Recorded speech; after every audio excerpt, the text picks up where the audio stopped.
అది నవంబర్ 22వ తేదీ 1986వ సంవత్సరం. ప్రపంచ హెవీ వెయిట్ ఛాంపియన్షిప్ జరుగుతుంది. అప్పటికే ఎన్నోసార్లు గెలిచిన ట్రెవర్ బెర్బిక్ అనే బాక్సర్ తన టైటిల్ ను మరోసారి నిలబెట్టుకోవడానికి రెడీ అయ్యాడు. అప్పటికే ఆ కుర్రాడు కంటిన్యూగా విన్ అవుతూ మంచి ఫామ్ లో ఉన్నాడు. గతంలో మహ్మద్ అలీనే ఓటమి పాలు చేసి సెన్సేషనల్ రికార్డ్ నెలకొల్పిన బెర్బిక్ గెలుపుపై ఎవ్వరికీ డౌట్ లేదు. మొత్తం 12 రౌండ్ల పోరు. సెకండ్ రౌండ్ లో ఆ కొత్త బాక్సర్ ఇచ్చిన పంచ్ కు బెర్బిక్ నేల కొరిగాడు. పైకి లేవడానికి ఎంత ట్రై చేసినా సాధ్యపడలేదు.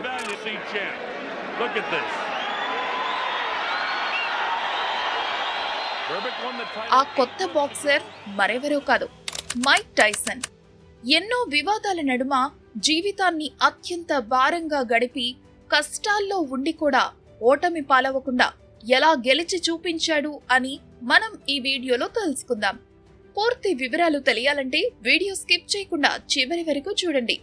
మీరు మా ఛానల్ మొదటిసారి చూస్తున్నట్లయితే సబ్స్క్రైబ్ చేసుకుని పక్కనే ఉన్న బెల్ ఐకాన్ ని క్లిక్ చేయండి. Welcome to our channel Swachh story.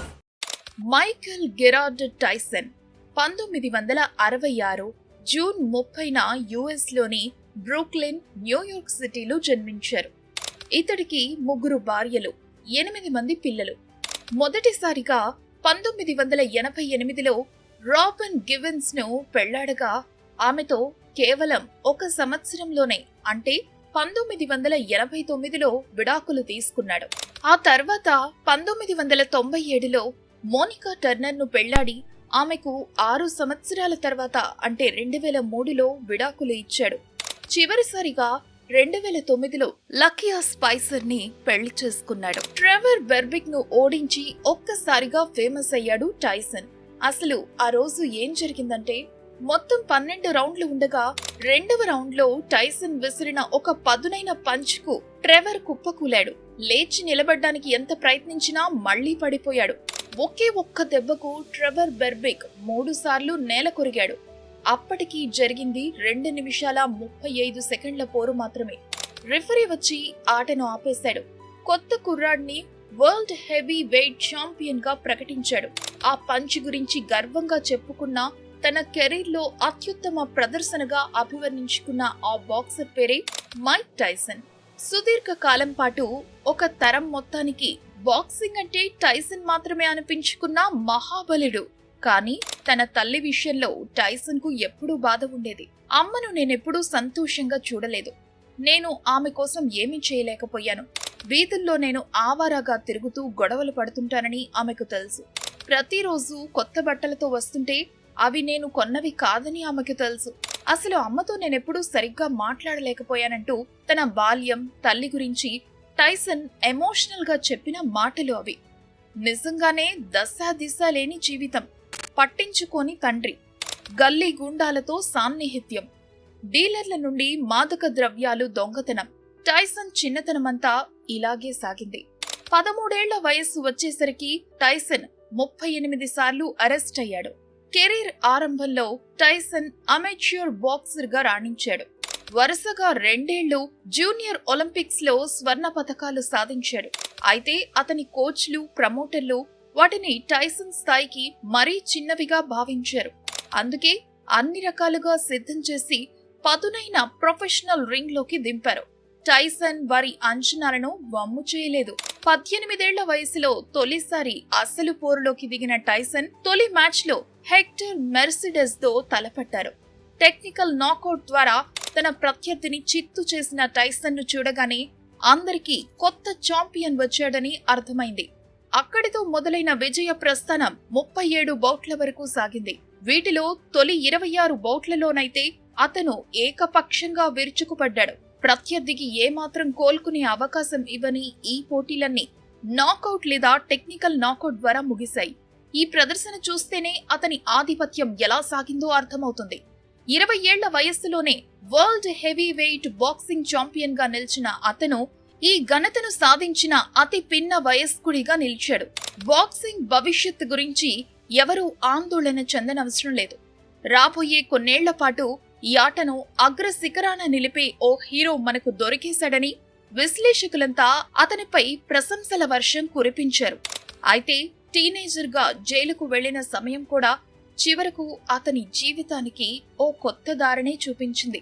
ఒక స్ట్రీట్ ఫైటర్ స్థాయి నుంచి వరల్డ్ ఛాంపియన్ గా నిలిపింది. టైసన్ లోని ఆవేశాన్ని సరైన రీతిలో వాడుకుంటే అద్భుతాలు చేయవచ్చని గుర్తించిన వ్యక్తి అక్కడి జైలర్, మాజీ బాక్సర్ కూడా అయిన బాబీ స్టీవర్ట్. టైసన్ పవర్ ను పద్ధతిగా ఉపయోగించుకునేలా చేశాడు. స్టీవర్ట్తో పాటు తల్లి తాను చనిపోతూ టైసన్ ను అప్పగించిన వ్యక్తి కస్డీ అమాటో ఇచ్చిన మాట ప్రకారం టైసన్ ను దిగ్గజ బాక్సర్ గా మార్చేందుకు దిశానిర్దేశం చేశాడు. టీనేజర్ గా ఉన్నప్పుడే తాను ఇష్టపడే పావురం మెడ విరిచాడనే కోపంతో వీధిలోని ఒక పెద్ద రౌడీ మెడ విరిచి తనలోని ఆవేశాన్ని ప్రదర్శించిన టైసన్ ఆ తర్వాత ఎంతో మంది ప్రత్యర్థులను తన నాకౌట్ పంచులతో కుప్పకూల్చాడు. అతి బలమైన శరీరం, వేగంగా దూసుకొచ్చే చేయి, తీవ్రత, ఖచ్చితత్వంతో పాటు ఎప్పుడు పంచ్ విసిరాలో తెలిసిన టైమింగ్ తో టైసన్ బాక్సింగ్ ప్రపంచాన్ని శాసించాడు. ప్రత్యర్థి శరీరంపై కుడి చేత్తో హుక్ చేసిన వెంటనే అప్పర్ కట్ తో దవడపై వరుసగా దాడి చేసే ఆ ఐడియాలజీకి ఎదురు లేకుండా పోయింది. పైగా బలమైన డిఫెన్స్. అవతల బాక్సర్లకు ఎలాంటి అవకాశం ఇవ్వలేదు. అతని ఈ ఆటపై అప్పట్లో మైక్ టైసన్స్ పంచ్ అవుట్ పేరుతో ఒక వీడియో గేమ్ కూడా వచ్చి సూపర్ హిట్ అయిందంటే అతని పాపులారిటీ ఎంతగా పెరిగిందో అర్థం చేసుకోవచ్చు. ఈ సమయంలో బాక్సింగ్ ప్రపంచాన్ని నడిపిస్తున్న 3 వేర్వేరు సంఘాలు వేర్వేరు వరల్డ్ ఛాంపియన్షిప్లను నిర్వహిస్తుండేవి.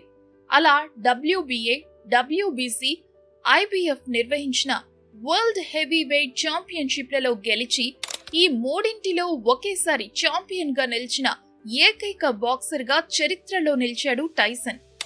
ఎంతటి గనులైనా ఏనాటికైనా చతికిల పడక తప్పదు అనే నానుడి ఆ రోజు నిజమైంది. వరుసగా 37 బౌట్లలో విజయాలు, అన్ని హెవీ వెయిట్ పోటీల్లోనూ విశ్వ విజేత. యునానిమస్ గా సాగిపోతున్న మైక్ టైసన్ కు 1990 ఫిబ్రవరిలో షాక్ తగిలింది. తన 3 టైటిల్స్ ను కాపాడుకునేందుకు జేమ్స్ బస్టర్ డగ్లస్ తో టైసన్ పోటీ పడాల్సి వచ్చింది. అప్పటికే కొంతకాలంగా వ్యక్తిగత సమస్యలతో ఇబ్బంది పడుతూ ప్రాక్టీస్ కు కూడా తగినంత సమయం ఇవ్వలేకపోయిన టైసన్ ఈ పోరుకు వచ్చాడు. అయినా సరే అతనిపై 42-1 తేడాతో బెట్టింగ్ అంచనాలు ఉన్నాయి. కానీ 10 రౌండ్ల పాటు హోరాహోరీగా సాగిన ఈ పోరులో చివరకు టైసన్ తడబడ్డాడు. 82 సెకండ్ల వ్యవధిలో ముగిసిన పోరులో టైసన్ ఓడి తన 3 టైటిల్స్ ని కోల్పోయాడు. అతని కెరీర్లో ఇదే తొలి పరాజయం. ప్రపంచ క్రీడా చరిత్రలో అత్యంత సంచలన ఫలితాల్లో ఒకటిగా ఇది నిలిచిపోయింది. ఈ పరాజయం అప్పటికప్పుడు టైసన్ కు నష్టం కలిగించకపోయినా ఆటపై అతని ఏకాగ్రత చెదిరినట్లు బాక్సింగ్ ప్రపంచం గుర్తించింది. డగ్లస్ తో పోరు తర్వాత మరికొన్ని విజయాలు దక్కినా అవి పాత టైసన్ ను చూపించలేకపోయాయి. టైసన్ ను కూడా ఓడించవచ్చు అనే విషయాన్ని గుర్తించేలా చేశాయి. తర్వాత 9 ఏళ్ల కెరీర్లో 12 బౌట్లలో పాల్గొన్న టైసన్ 5 పరాజయం చవిచూడడం అతని సత్తా తగ్గిందని నిరూపించాయి. దాంతో ప్రొఫెషనల్ బాక్సింగ్ నుండి తప్పుకోవడం అనివార్యంగా మారింది. హోలీఫీల్డ్, లెనాక్స్ లూయి లాంటి స్టార్లతో పాటు కెరీర్ చివర్లో Danny Williams, Kevin Mike Brian లాంటి చిన్న ప్లేయర్స్ కూడా టైసన్ ను ఓడించగలిగారు. ఒక దశలో తన పంచ్లతో ప్రపంచాన్ని శాసించిన మహా బాక్సర్ జీవితంలో లెక్కలేనన్ని వివాదాలు కూడా ఉన్నాయి. ఒక అమ్మాయిపై అత్యాచారం చేసి 6 ఏళ్లు జైలు శిక్షకు గురికావడంతో టైసన్ పతనం మొదలైంది. శిక్ష తగ్గించుకుని 3 ఏళ్లకే బయటకు వచ్చినా కూడా అతనిలోని పాత టైసన్ బయటకు వచ్చి కెరీర్ ను నాశనం చేశాడు. వివాదాల కారణంగా అప్పటికే తెచ్చుకున్న పేరు ప్రతిష్టలను కోల్పోవడమే కాకుండా తను ఆర్జించిన కోట్లాది సంపద కూడా ఆవిరైంది. బాక్సింగ్ రింగ్ లో చూస్తే ఓటమి ఎదురవుతున్న దశలో పంచ్లతో కాకుండా హోలీఫీల్డ్ చెవి కొరికి డిస్క్వాలిఫై కావడం అతని చక్కటి కెరీర్ లో మచ్చగా మిగిలిపోయింది.